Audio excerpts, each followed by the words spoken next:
Kinilabutan ako nung nalaman ko yung mga reports tungkol sa biktima ng Manila Film Center. Akala ko natabunan lang sila ng gumuhong building. May mas malalang nangyari pa pala sa kanila. Story time! Sinasabing isa sa pinaka-haunted places sa Pilipinas ang Manila Film Center sa Pasay. Ginawa ito noong 1982. Disclaimer lang na baka sensitive ang topic na to para sa ibang mga tao. According to reports, minadali lang daw ang paggawa nito para lang umabot sa isang big international event na hino-host ng Pilipinas. 3 a.m. daw nangyari ang pagguho ng mga scaffolding sa building.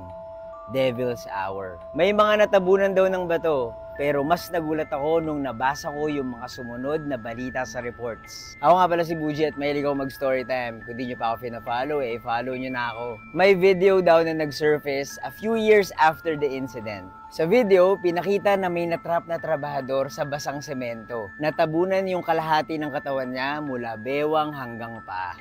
Hindi raw siya nakaalis kaagad dahil mabilis na natutuyo ang semento. Habang nire-rescue siya, kinakantahan siya ng ilang mga survivors ng Christmas songs. Siguro para maaliw. Natanggal naman siya sa semento, pero 10 hours after ng pagguho. And unfortunately, hindi na siya buhay. According sa mga reports, pinagpatuloy pa rin ang paggawa ng building after that incident para umabot doon sa big event.